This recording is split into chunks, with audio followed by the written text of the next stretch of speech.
नमस्ते दोस्तों, मैं सम्राट चौधरी और आप देख रहे हैं मेरे चैनल इंडी वर्ल्ड एंटरटेनमेंट को। तो जंगल का राजा ना शेर ही होता है। लोमड़ी के पास चाहे जितना भी अकल क्यों ना हो, लेकिन राजा शेर ही है, क्योंकि उसमें वो टेम्परामेंट, वो एटीट्यूड है। चाइना अपने पड़ोसियों को कैसे ट्रीट करता है वो तो पता है। उनके ज़मीन तो वो खा ही जाता है, पर उनसे लिटरली डरते हैं उनके पड़ोसी। और एक हम इंडिया है, विश्वगुरु बोलते हैं, लेकिन बांग्लादेश जैसे तुच्छ देश भी जो है हमें आंखें दिखा के जाता है। और ये एक्चुअली ऐसा क्लिप मैंने बहुत पहले भी देखा है। इट्स नॉट लाइक कि ये एकमात्र ऐसा क्लिप है। पहले भी मैंने अभी से जो है 6-7 महीने पहले एक ऐसा ही सिमिलर टाइप का इंसिडेंट हुआ था, जहाँ पे सेम इसी टोन में बांग्लादेशी सोल्जर्स, बांग्लादेश की जो बॉर्डर फोर्सेस है, वो इंडियन बॉर्डर फोर्सेस से उसी टोन पे बात कर रहा था। लेकिन इंडियन बॉर्डर फोर्स बहुत ही डिप्लोमेटिकली और बहुत ही सॉफ्ट हार्टेडली, सॉफ्ट टोन के साथ उनके साथ बात कर रहा था। और तब मैंने सोचा था कि वीडियो बनाऊं, बट मैंने सोचा था कि शायद चलो एक इंसिडेंट बोल के छोड़ देता हूं। लेकिन वही चीज़ आज फिर से वो रिपीट हो रहा है और देखने से इतना गुस्सा आता है कि चलो ठीक है, माना कि कैमरा चालू है, आप गोली नहीं मार सकते उनको, 2 लात नहीं मार सकते, एक इज्जत का मतलब एक रेपुटेशन की बात है। लेकिन जिस टोन पे वो लोग बात कर रहे हैं, उस टोन पे तो उनको जवाब आप दे ही सकते हैं ना, क्योंकि वो लोग उसी टोन पे बात कर रहे हैं। इट्स नॉट लाइक कि वो लोग सॉफ्ट टोन पे बात कर रहे हैं और आपको फ्रेम कर रहा है। वो लोग जहाँ पे ऑलरेडी फ्रेम्ड है कि वो लोग कितनी रूडली बात कर रहे हैं। हमारे जो border security forces, I don't know कि किसने जो है उनको ये आदेश दिया है कि ऐसे टोन में उनसे बात करो। उनको लिटरली चपेड़े मारना चाहिए था, लेकिन एटलीस्ट बातों से तो चपेड़े मारो, बातों से उनको जो है वो जिस टोन पे बात कर रहे हो उसी टोन पे रिप्लाई करो। अगर इस टाइप के जो है, ऐसा लग रहा है कि जैसे वही उनके पास बहुत न जाने कितने परमाणु बम हैं और हम जैसे कोई छोटा सा देश है जिनके पास कोई सोल्जर्स, कोई इक्विपमेंट्स वगैरह कुछ भी नहीं है। ऐसा लग रहा है कि इंडिया के पोजीशन में, मतलब इंडिया के फोर्सेस है, वो जिस तरीके से बात कर रहे हैं उनके पीछे इंडिया जैसे स्ट्रेंथ है, ऐसा लग रहा है, और हम जो है वीक लग रहे हैं उसके सामने। तो ये I am literally very disappointed. खैर, आपको जो मतलब हम वीडियो देखते हैं उसके बाद काफ़ी सारे बदमाश, काफ़ी सारे कमीने बांग्लादेशी कमेंटर्स को मैंने उसी तरीके से रिप्लाई किया है। कुछ वल्गर लैंग्वेज भी मुझे यूज़ करना पड़ा, क्योंकि कंपैरिजन उससे अच्छा कुछ हो नहीं सकता था। लेकिन जिस टोन पे हमारे बीएसएफ को उनके साथ बात करना चाहिए था, उसी टोन पे मैंने इनके साथ कमेंट सेक्शन में बात किया है। तो चलिए वीडियो शुरू करते हैं।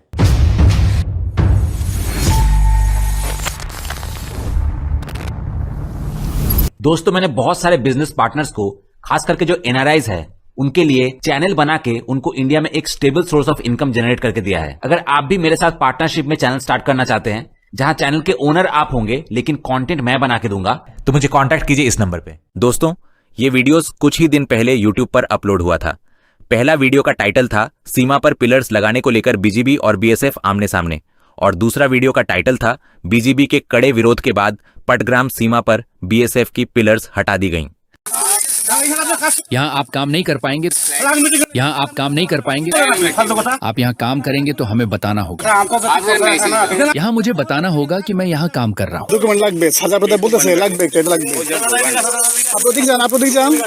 बीजीबी को नहीं बताएंगे।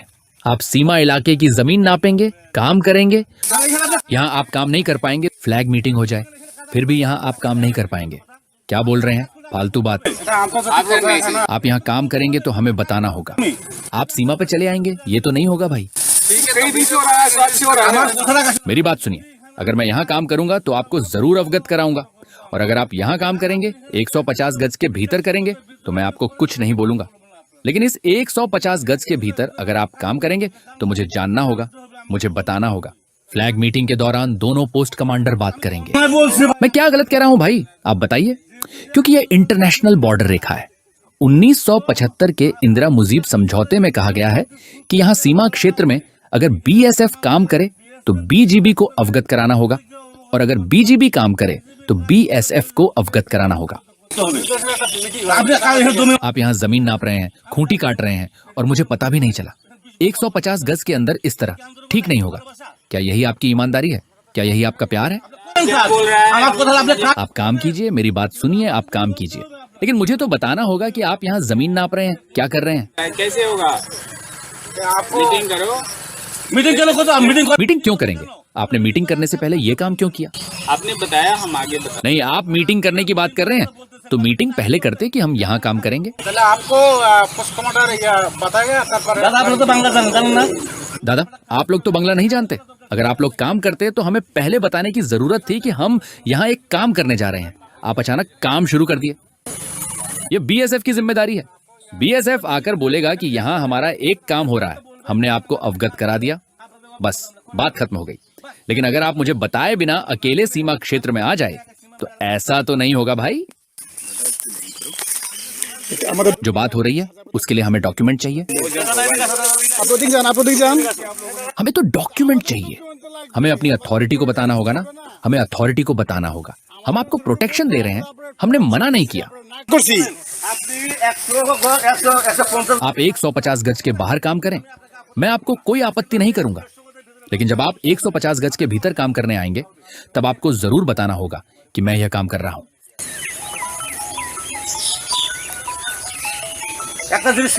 सीमा पर जब जो मन करे तब वह नहीं किया जा सकता। एक कानून है, एक नियम है। हमें बताया गया है, हमें बताया गया है। हम तो ग्राउंड लेवल पे काम कर रहे हैं, हमें तो बताना होगा।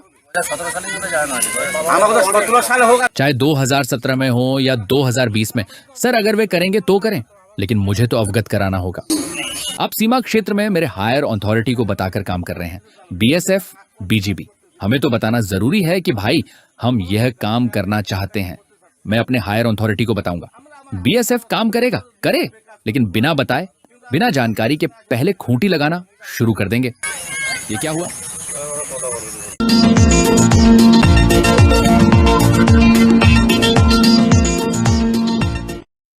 आप लोग लेकर आ रहे हैं, मैं भी लेकर आ रहा हूं। अगर मैं कहूं कि जमीन निकालेंगे तो जरूर निकालें, लेकिन बीजीबी को जानकारी देकर यह काम करना होगा। अब यहाँ से अगर आप अंदर की तरफ काम करें,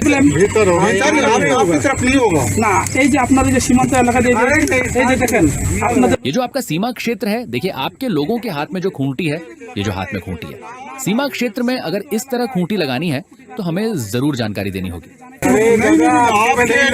छुट्टी गाड़ेगा ही नहीं, आपके में नहीं लगेगा ना।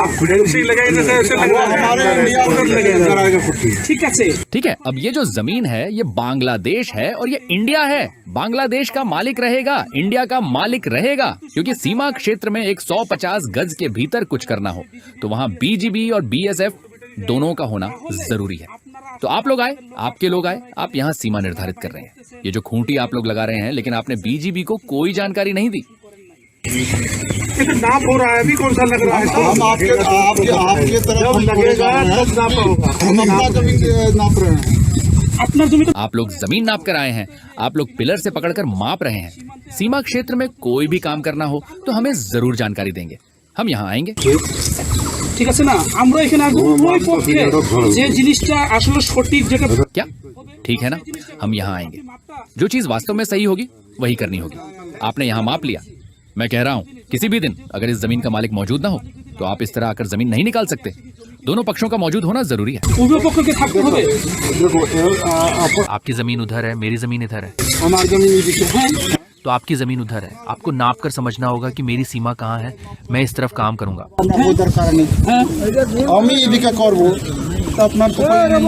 जब आप फीता लेकर आएंगे तब जरूर बीजीबी को सूचना देनी होगी। दूसरी बात यह है कि जब आप ये जमीन निकालेंगे तब बीएसएफ के हाथ में खूंटी क्यों रहेगी? आपकी जमीन किस तरफ है? आपका जमीन कौन सा? बात यह है कि जब जमीन निकाली जाएगी तो इस जमीन के जो मालिक हैं वही खूंटी लेंगे, लेकिन आपके हाथ में खूंटी क्यों है? अरे ये इनका काम है, हमारा काम। ये जो माप है इसका फीडबैक देना होगा कि इसी कारण यह रास्ता बनाया जा रहा है। अच्छा, मैं आपकी फेंसिंग की बात कर रहा हूँ। फेंसिंग का काम हो रहा है। ठीक है, सीमा पर काम करने जाए तो दोनों पक्षों को जानकारी देनी होती है, लेकिन हमें किसी ने नहीं बताया, आपने भी नहीं बताया। मुझे जरूर पता होना चाहिए था। আমাকে অবশ্যই জানানো উচিত ছিল। नहीं ये गाड़ेगा, ये सिविल गाड़ेगा। আপনাদের সদস্য मैं अभी देख रहा हूँ कि आपके लोगों के हाथ में खूंटी है। ले रखा है, गाड़ रहा है, ये गाड़ेगा। हम तो गाड़ में आ रहे हैं। खुट्टी हम क्यों गाड़ेंगे?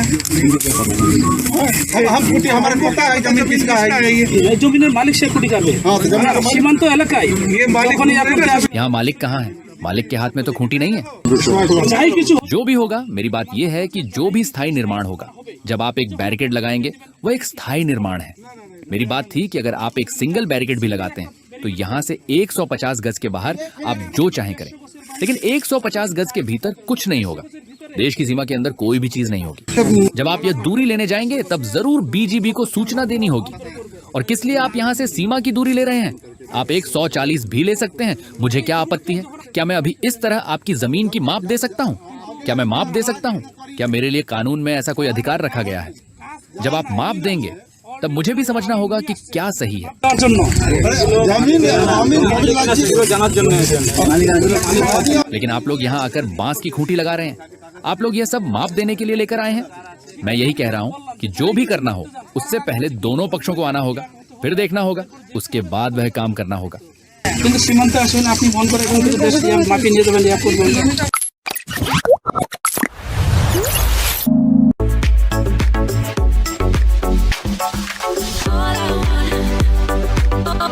सबसे पहले दीपंकर साहा ने लिखा है कि इंडियन आर्मी जिंदाबाद, जय हिंद जय भारत।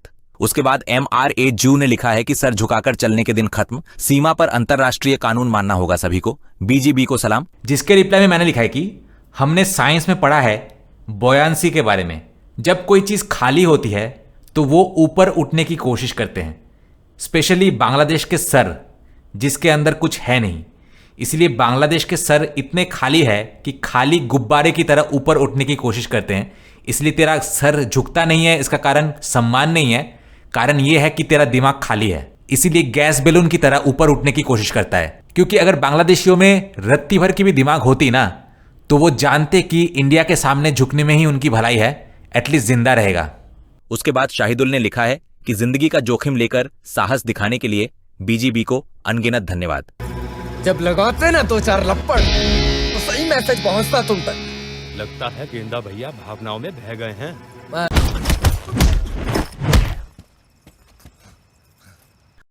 उसके बाद vitamin A, B, C, D, E ने लिखा है कि 1975 में हुआ गुलामी वाला सीमा समझौता रद्द करना होगा। इसको रिप्लाई देते हुए मैंने लिखा है, जो लिखा है सॉरी अगर कोई अंडर एज है 18 से नीचे है तो वो ये ना सुने, क्योंकि हालांकि इस रिप्लाई में वल्गरिटी है लेकिन इससे अच्छा कंपैरिजन में और नहीं बता सकता था। तो एक कैटेगरी ऑफ इंसान होते हैं, कैटेगरी सेक्शन ऑफ लोग होते हैं जो कि बहुत ही अजीब टाइप के लोग होते हैं। ये वेस्ट से आया था, आजकल इंडिया में भी पाया जाता है। तो पॉर्न इंडस्ट्री में एक सेक्शन होता है जिसको बोलते हैं कक।